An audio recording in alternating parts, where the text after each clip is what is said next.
Hi again, kids. My name is Maya, your Pinoy Aussie friend.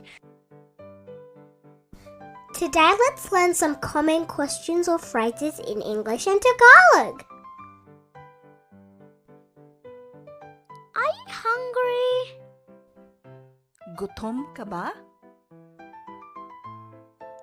Are you thirsty? Nauuhaw ka ba? Did you like it? Nagustuhan mo ba iyon? I'm a little sad.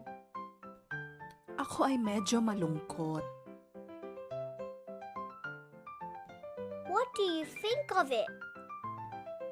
Ano ang palagay mo? It's too expensive. Iyon ay napakamahal. It's beautiful. Iyon ay maganda. Yes, I'd love to. Oo, gusto ko.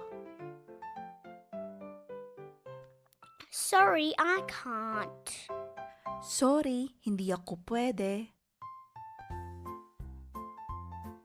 Where would you like to go? Saan mo gustong pumunta? See you later. Hanggang mamaya. Never mind. Wala iyon. Sure. Sige. How far is it? Gaano kalayo? What's the problem? Ano ang problema?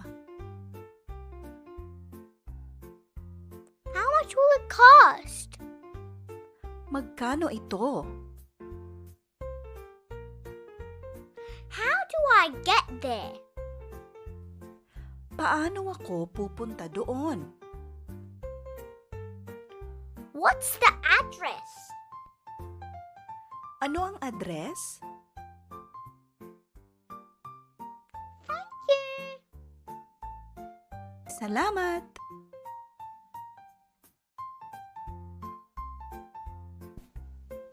Thank you for watching our YouTube video.